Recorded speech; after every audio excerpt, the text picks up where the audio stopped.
Ugly Boy, once a model student and active member of the climbing club, now spends his days working out on pull-up bars, earning him an odd reputation among locals. Despite his stagnant life and his sister's frustration, who disapproves of him keeping his old climbing gear, Ugly Boy hasn't forgotten his past. For his mother's birthday, they plan a celebration at Club Garden, conveniently located near their home, where Ugly Boy's high school crush, Weifu, works. When they meet, Weifu is surprised, thinking Ugly Boy had been avoiding her since she rejected his date proposal. But Ugly Boy clarifies it's merely a coincidence, revealing he now holds a managerial position at a major company. As the night progresses and the staff are dismissed, leaving only Ugly Boy and Weifu, the manager's excessive attention toward her begins to make her uncomfortable.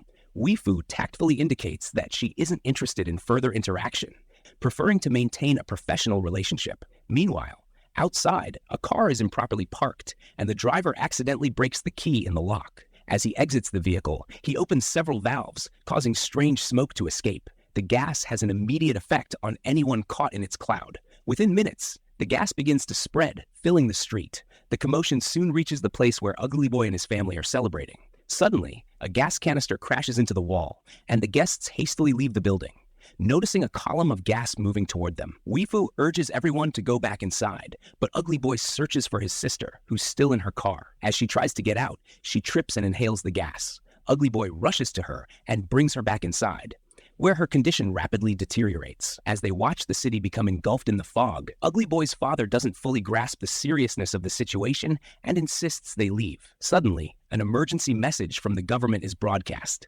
urging everyone to climb as high as possible and wait for military assistance.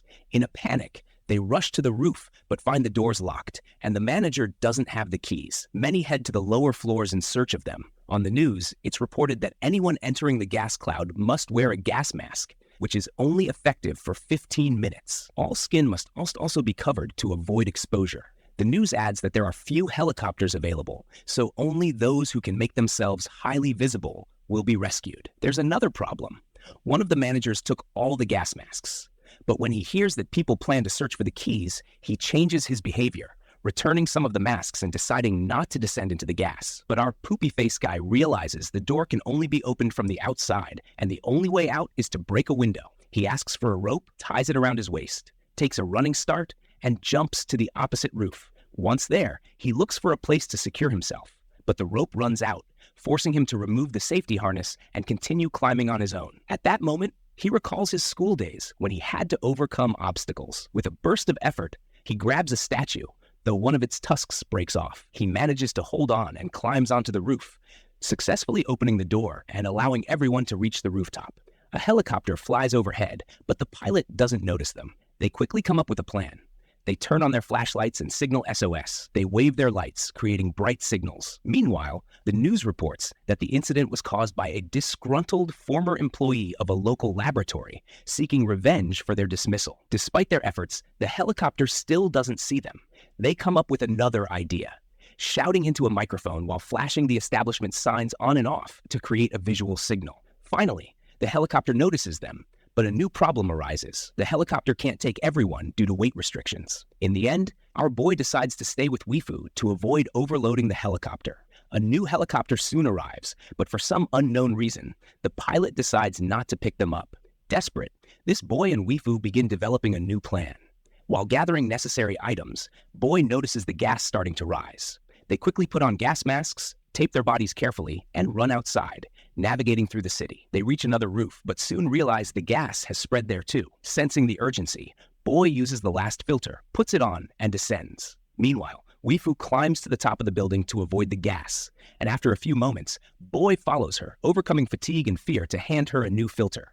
They struggle to reach a nearby gym where they can finally remove their masks, giving them a moment to rest and consider their next move.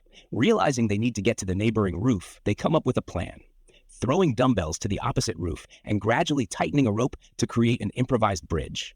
Weifu carefully makes her way across, but when it's Boy's turn, gas begins spilling onto Weifu's roof, creating a serious threat. Boy decides not to risk it and returns to retrieve the gas masks. Authorities soon discover that ordinary water can neutralize the gas, though the exact timing remains unclear. Boy devises a clever plan, setting up mannequins to make it seem like more people are in the building, hoping to attract rescuers. They soon notice a crowd trapped inside, panicking. Boy and Weifu explain that there's a fire escape nearby. And after some hesitation, one person attempts to climb but nearly falls, spreading more panic. A helicopter spots them, but the priority shifts to rescuing those trapped. They quickly set up an arrow to point rescuers in the right direction. But suddenly, an explosion sends a powerful wave of gas toward them. In panic, they rush to the adjacent building, deemed the safest spot. At that moment, a drone from a TV company, paid for by Boy's father, flies toward them, broadcasting their rescue live. The dramatic scene draws global attention, with many viewers closely following their progress.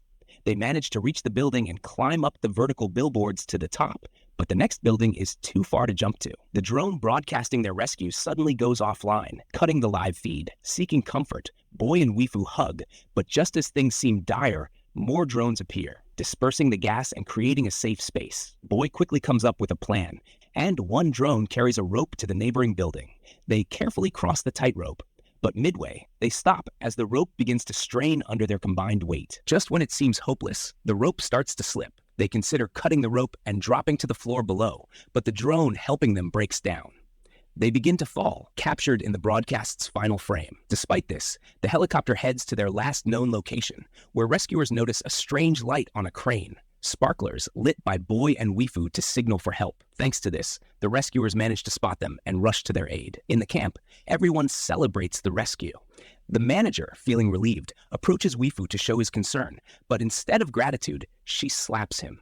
Boy then approaches Weifu with a carabiner from their rescue and offers it to her, but she tells him to bring it to their next meeting. As it begins to rain, washing away the gas, this natural event symbolizes the end of their ordeal. We hope you enjoyed this video.